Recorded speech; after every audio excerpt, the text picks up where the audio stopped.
అన్నా ఎక్కడ పడితే అక్కడ అయిపోతుంది, ఏంటో దీని సంగతి చూడు. సరే చూస్తా అన్నా. అనవసరంగా ఇంటి దగ్గర కొన్నావురా. హలో పావని, చెప్పు. రామ్, నీతో అర్జెంట్ గా ఒక విషయం చెప్పాలి. దేని గురించి? అమ్మో, నువ్వు అనుకున్నంత మంచిది కాదు. అన్నా బండి బానే ఉందిగా. ఎక్కడ పడితే అక్కడ అయిపోతుంది. తను నీకు అబద్ధాలు చెప్పి ఎక్కడ పెడితే అక్కడ తిరుగుతుంది. బండి అంతా బానే ఉంది కన్నా, అసలు ఎందుకు ఆగిద్ది? నువ్వే ప్రాణమని నమ్మిస్తున్న సిరి, నీతో ఫ్రెండ్షిప్ అని మోసం చేస్తున్న భాస్కర్ ఇద్దరు కలిసి తిరుగుతున్నారు. పావని పిచ్చి పిచ్చిగా మాట్లాడ మాకు, తను నాకు తెలియకుండా ఏం చేయదు. అరే పిచ్చోడా, అది నీకు అబద్ధాలు చెప్పి నిన్న భాస్కర్ గారితో ఈత్రికి ఘాటికి వెళ్ళిందిరా. అన్నా అసలు బండి ఎక్కడ అయిపోయింది చెప్పన్నా.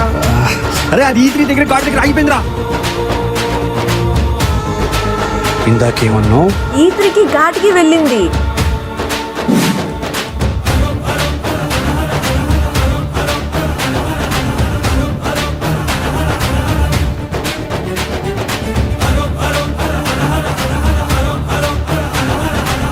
నిజంగా ఈ బండికి నాకు బాండింగ్ ఉందంటావా? ఈ బండి నీకోసం ఏదో 2 సార్లు ఆగిపోతే నీకోసం ఆగిపోతే అంటే వింటరా. ఎందుకు ఉండకూడదురా? ఒక మనిషికి ఈ బండికి బాండింగ్ ఉండకూడదా? రే ఇదొక మిషన్ అంటే యంత్రం, అంత మించి ఏం కాదు. రే అట్ట తనమాక బే. నీకు అంబర్పేట శంకరన్న తెలుసా? నాకేంటి, తెలంగాణ మొత్తం తెలుసు. ఆయనే చాలా ఇంటర్వ్యూస్ లో చెప్పారా ఆయన బండి అతన్ని సేవ్ చేసిందని. అంటే నువ్వు నమ్ముతావా? నమ్ముతాను. మరి నేను చెప్పింది ఎందుకు నమ్మవు బే? నువ్వు ఏమైనా అనుకోరా, నేను నమ్మను. రే ఎప్పుడైతే ఆ బైక్ నా లైఫ్ లోకి వచ్చిందో తన క్యారెక్టర్ ఏంటో నాకు అర్థమవుతుందిరా. ఇంక ఈ ఆర్ఎక్స్ అనేది నా లైఫ్ లోకి వచ్చాకే అసలైన ఆర్ఎక్స్ అనేది పట్టించింది. అంటే ఏంట్రా? ఆర్ అంటే రామ్, ఎక్స్ అంటే నా లవర్, 100 అంటే కన్నింగ్. రామ్ గడ్ లవర్ 100% కన్నింగ్. చెప్పు సిరి. ఏమైపోయావు రామ్? ఒక కాల్ లేదు, మెసేజ్ లేదు. అసలు నేనంటే ఒక దాన్ని ఉన్నానని గుర్తుందా? చిన్న పని మీద బయటకు వచ్చా. అసలు టైంకి తింటున్నావా నాన్న? నువ్వు తినకపోతే నేనేమైపోతాను? సరే నీ మళ్ళీ చేస్తాను. ఇప్పుడు ఏం చేద్దాంరా? ఇప్పుడే కదరా మొదలైంది. ఇక్కడి నుంచి చూపిద్దాం రామ్ గడి ఆర్ఎక్స్ అనే ఆట ఎలా ఉంటుందో చూపిద్దాం.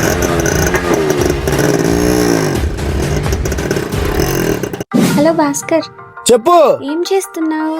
చిన్న పార్టీ ఫ్రెండ్స్ తో. పార్టీ ఎంజాయ్ చేస్తున్నావా? సర్లే, నన్ను కలుస్తావని ఫోన్ చేసా. అవునా, వచ్చేస్తున్నా. హలో సిరి. తాగి ఫోన్ చేసావా? ఏంటో ఈ మధ్యన బాగా డబ్బున్నోడు తాగితే పార్టీ అంటున్నారు, అదే నాలంటోడు తాగితే తాగబోతూ అంటున్నారు. ఇదేంటి ఇలా మాట్లాడుతున్నాడు? కొంపతీసి భాస్కర్ గురించి తెలిసిపోయింది ఏంటి? ఏ తాగి నాకు ఫోన్ చేయకు, ఫోన్ పెడే.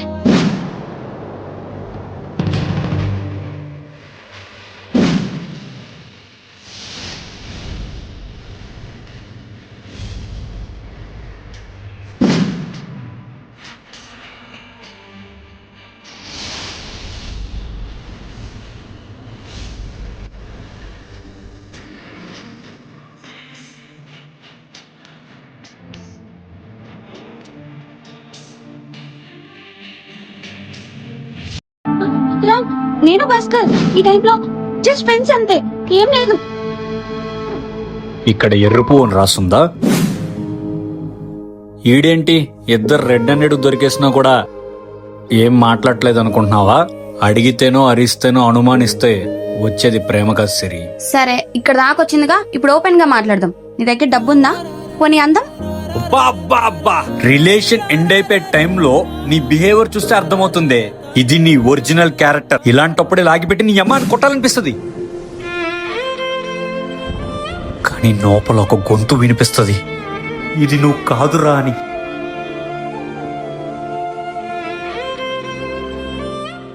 రాసి పెట్టుకో.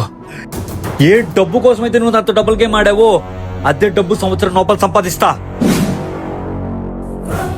రే భాస్కర్ గా నీకే చెప్తున్నా, వచ్చే 24 గంటలు నా కొడక, వచ్చే 24 గంటలు నీ తలకే బద్దలు కొట్టకపోతే నన్ను అడుగురా. ఏ ఆర్ఎక్స్ అనేది వల్ల మన ఇద్దరం గొడవ పడ్డాం, అదే ఆర్ఎక్స్ అనే సౌండ్ కే హార్ట్ అటాక్ తెప్పిస్తా.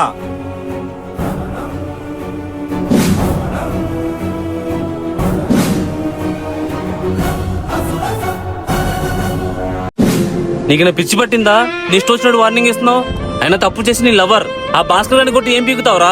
అవును, తప్పు చేసింది నా లవరే, కానీ ఆ భాస్కర్ గాడు నన్నేం పీకలేక నా లవర్ ట్రాప్ చేశాడు. ఇది మీకు అర్థం కావట్లేదా? సరేరా, నేను నీ ఫ్రెండ్ కాబట్టి నమ్ముతాను, కానీ ఆ భాస్కర్ గారి బాడీ చూసావా?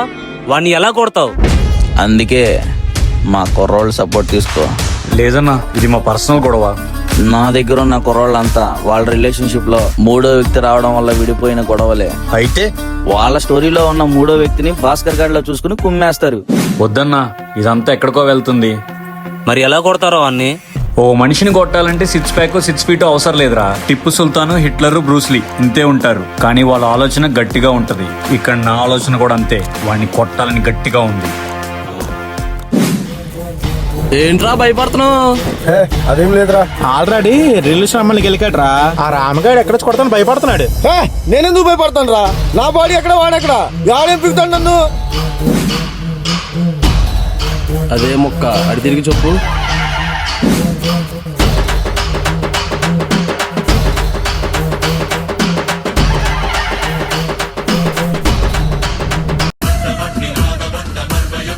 అయిపోవరా నా కొడక.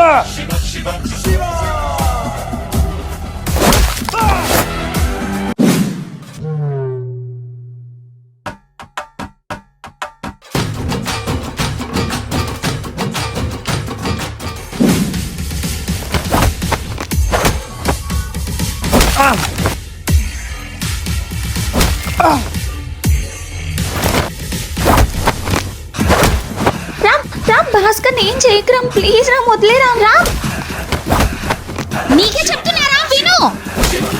చెప్పేది నీకే రామ్, విను నా మాట.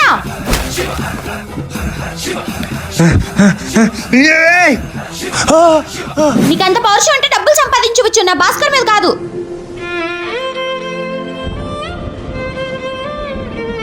వీడి కోసం నన్ను ఎవరు?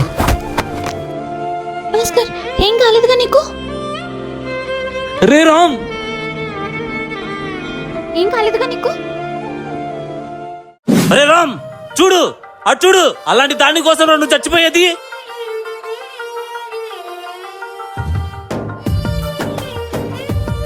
చూసావురా, డబ్బులు సంపాదించిన నువ్వు కావాలంట, లేకపోతే వద్దంట. ఇలాంటి దానికోసం దిగి జరిగిపోతావురా నువ్వు. చెప్పరా. లేదురా, ఇప్పుడే నేను కరెక్ట్ కనిపిస్తున్నాను. దీని అమ్మ డబ్బు సంపాదిస్తే సంవత్సరం లోపల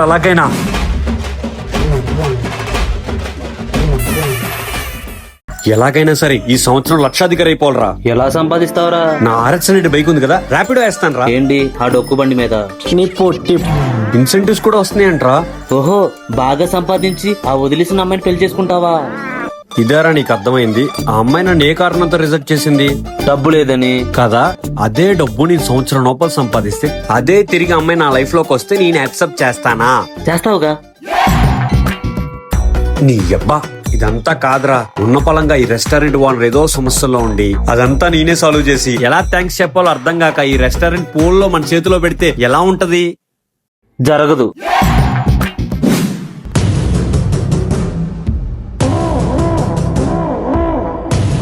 ఏం నాయుడు గారు, ఆరోగ్యం ఎలా ఉంది? అది బాగానే ఉంటదిలే, నా సొమ్ము కదా. టైంకి ఇంట్రెస్ట్ కడుతున్నాగా, మళ్ళేంటి? మరి అసలు సంగతి ఏంటి? శంకర్ గారు, మీరన్నట్టు 3 నెలల్లో ఇస్తానన్నానండి, కానీ రెస్టారెంట్ లాస్ లో ఉందండి. అయ్యో, లాసులో ఉందా? మరి నేను టేకప్ చేసుకుంటాలే. పిచ్చ పిచ్చగా ఉందా? రెస్టారెంట్ తీసుకోవడం ఏంటి? శంకర్ గారు, ఈ రెస్టారెంట్ నాకు తల్లి లాంటిదండి.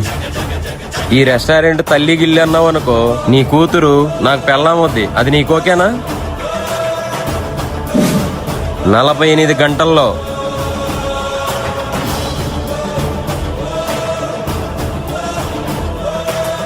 మీరేం కంగారు పడుకున్నానా, ఏదో ఒకటి చేద్దాం. చేసేదేం లేదమ్మా, రెస్టారెంట్ అమ్మేయటం తప్ప. అడుగుబే నీ అబ్బా. సార్ బిర్యానీ ఉందా? అబ్బా, నువ్వే సార్ అడగమను.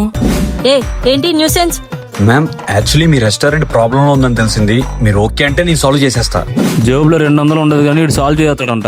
ఏంటి మీరు సాల్వ్ చేసేది? మా టెన్షన్ లో మేము ఉంటే వెళ్ళండి ఇక్కడి నుంచి. ఎవడో వచ్చి రెస్టారెంట్ లాక్కుంటానంటే వాడి దగ్గర రాని వాయిస్ అవకాశం అడిగితే నా దగ్గర వస్తుందా? సార్, నేను చెప్పింది మీకు అర్థమవుతుందా? 48 గంటల్లో వాడు ఎవడికో ఇచ్చే రెస్టారెంట్ నాకు ఒక్క అవకాశం ఇవ్వండి. మేము కట్టాల్సింది ఎంతో తెలుసా? 20 లక్షలు. 48 గంటల్లో 25 లక్షలు తెప్పిస్తా. సార్, ఒక్క అవకాశం ఇవ్వండి. 20 లక్షలు తేలేకపోతే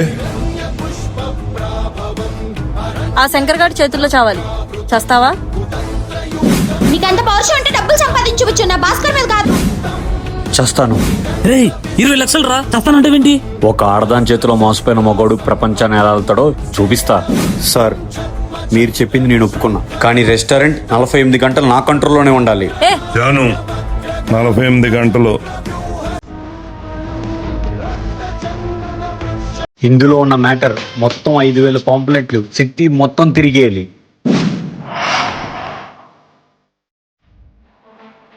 సార్, మీరు నచ్చినంత తినొచ్చు, తోచినంత బిల్లు కట్టొచ్చు. మా రెస్టారెంట్ నందు కాబో 48 గంటల వరకు మీకు నచ్చినంత తినవచ్చు, నచ్చినంత బిల్లు కట్టవచ్చు. అరే రేపు సెలవు, వెళ్ళిపో ఫుడ్కి, ఓకేనా?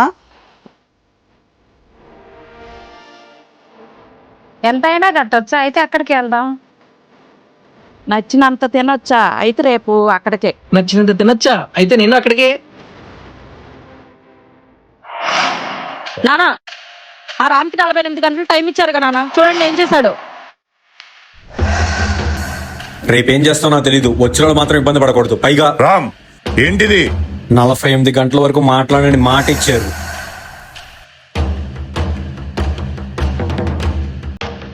టైం 12 అవుతున్నా కూడా ఇంకా ఎవరు రావట్లేదేంటి?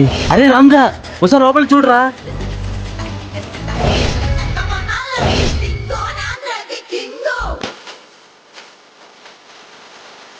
ఈ రెస్టారెంట్ ఏంట్రా బాబు, ఎంత పిచ్చర్లాగా ఉన్నారు. అదేంట్రా మరి ఎంతన్నా తినొచ్చు, తోచినంత చేయొచ్చా? 3,000 తిని ₹1 బిల్లు చేద్దాం. కస్టమర్స్ కి మాత్రం క్వాంటిటీ, క్వాలిటీ, టేస్ట్ ఈ 3 తగ్గకూడదు. ఇదిగో తీసుకో. Thank you sir. ఇంతకీ మీ పేరేంటి? ప్రసాద్. రే సతీష్. ప్రసాద్ గారు 3,000 తిన్నారు, ₹30 బిల్లు కట్టారు. Thank you sir. ఏంటా నా గురించి గట్టిగా చెప్తున్నారు? అందులో ఏముంది సార్, 3,000 తిన్నారు, ₹30 కట్టారు. గుడ్ కస్టమర్ అని కూడా చెప్తున్నాం. అందరు నన్నే చూస్తున్నారా? మరి ₹30 కడితే చూడరా సార్. ఇదిగోరా 6,000. ఇప్పుడు చెప్పరా నా పేరు? సతీష్. ప్రసాద్ గారు 3,000 తిన్నారు, ₹6,000 బిల్లు కట్టారు. Thank you sir. ప్రసాద్ అంటే ఏమనుకున్నారా? వీడేంట్రా గంట కట్టి మరి రెస్టారెంట్ మొత్తం చెప్తున్నాడు. అవునన్నా, మన బిల్లు అంతే ఎత్తు. ఏదైనా సరే ఎక్కువ డబ్బులు కట్టేద్దాం, పరువు ముఖ్యం.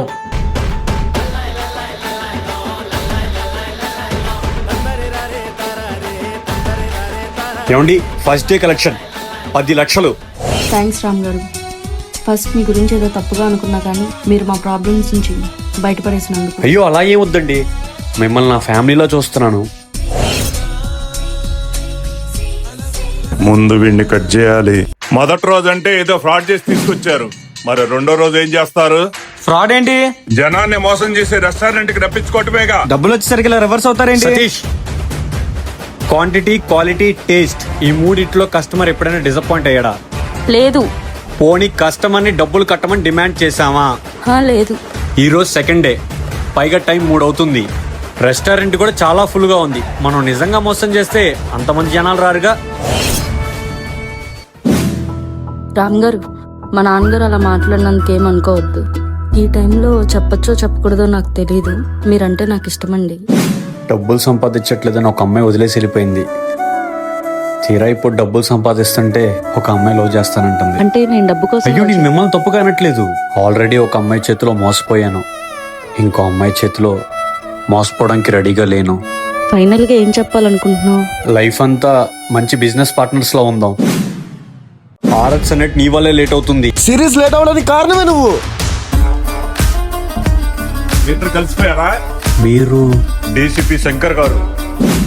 ఈయన డీసీపీ ఆఫీసర్ ఏంటి? ఈయన పేరు వెంకట్. ఈయన తీసిన సినిమాలు అన్నయ్య, సీతారాం కళ్యాణ్ చూద్దాం రండి. యువరాజు, ఓజీ. ఇంక చాలు, అయినా ఇలా వచ్చారేంటి సార్? మే 15వ తారీఖున మన హరుడు సినిమా రిలీజ్ ఉందిరా. బాగా గ్యాప్ తీసుకున్నారు కదండి. నువ్వు తీసే సిరీస్ కంటే ఎక్కువ గ్యాపరా? మీరు సిరీస్ స్టార్ట్ చేసినప్పుడే నేను నా సినిమా స్టార్ట్ చేశా. నా సినిమా థియేటర్లోకి వచ్చేసింది కానీ మీది మాత్రం అతాపతా లేదు ఇప్పుడు దాకా. అది కాదండి. నోరు మూసే. మే 15 థియేటర్ లో కనపడాలి. మరి ఆ రోజు మా పాట రిలీజ్ ఉందిగా. లాగి పెట్టుకుంటే మూసుకొని థియేటర్ రండి. ఇంకా అలా సొత్తావేంటి? రూమ్ షో టికెట్ బుక్ చేయి.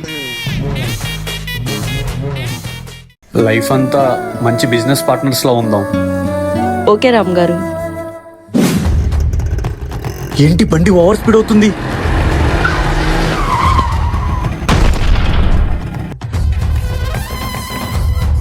సడన్ గా బైక్ కంట్రోల్ మిస్ అవడం ఏంటి?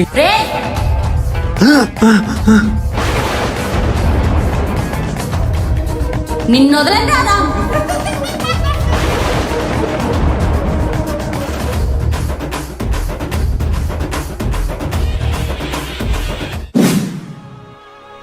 ఇప్పుడేంటి ఆ బండిలో అమ్మాయి వేసి వినిపించిందంటో.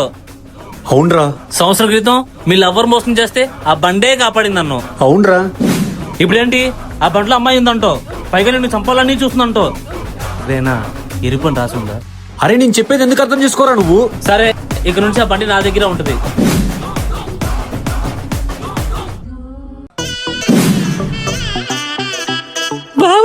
అదేం డాక్టర్ పోయాడని చెప్పారుగా? మనిషి అన్నవాడు ఈ స్టేజ్ లో బతకడు, కానీ ఈడు బతికాడు. Bad luck. Bad luck. ఆ బండి మీద దీన్ని తీసుకెళ్లాల్సింది, దరిద్ర వదిలిపోయేది. రే అసలు ఏమైందిరా? నువ్వు ఇచ్చిన బండి తీసుకొని మోహన్ నిండా పౌడర్ కొట్టుకొని ఆ పూల చొక్కేసుకొని అలా బయటకు వచ్చానరా. ఇదొక డొక్కు బండి, మళ్ళీ మావాడు దీనికి భయపడ్డాం. అలా పద్మావతి నిన్ను చూడడానికి అందగాడు వస్తున్నాడు, రెడీగా ఉండు. పద్మావతికి రోజు పద్ధతిగా ఉండదు. అలా వెళ్తుండగా ఇప్పటికైనా అర్థమైందా? ఆ బండిలో ఏదో దెయ్యం ఉందిరా, అందుకే మనకి ఏదో ఒకటి జరుగుతుంది. అవునరా, ఎవరై ఉంటారా? ఆ బండి మీద నాకు ఫస్ట్ టైం యాక్సిడెంట్ అయినప్పుడు నన్ను చంపుతా అని చెప్పి వాయిస్ వినిపించిందిరా. త్వరగా కనుకోరా, నా గర్ల్ ఫ్రెండ్ కి తెలుస్తున్నట్టు పెళ్లి కూడా చేసుకోదు. ఏంటి గర్ల్ ఫ్రెండ్ ఉందా? ఇదంతా కాదురా, ఒకటే సొల్యూషన్, ఆ బండిని వదిలించుకోవాలి. నా మాటిని దాని శ్మశానంలో వదిలించేద్దాం పా.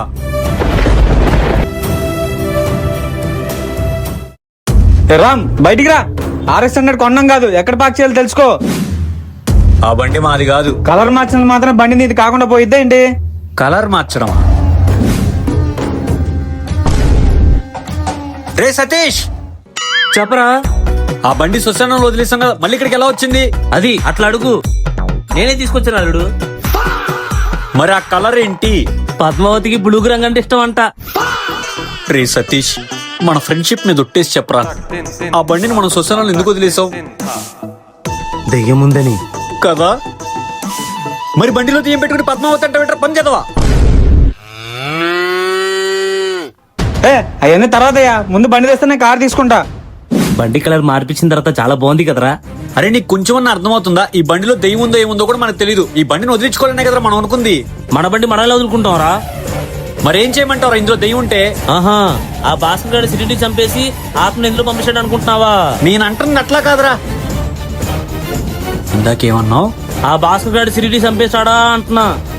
ఒకవేళ అదే నిజమైతే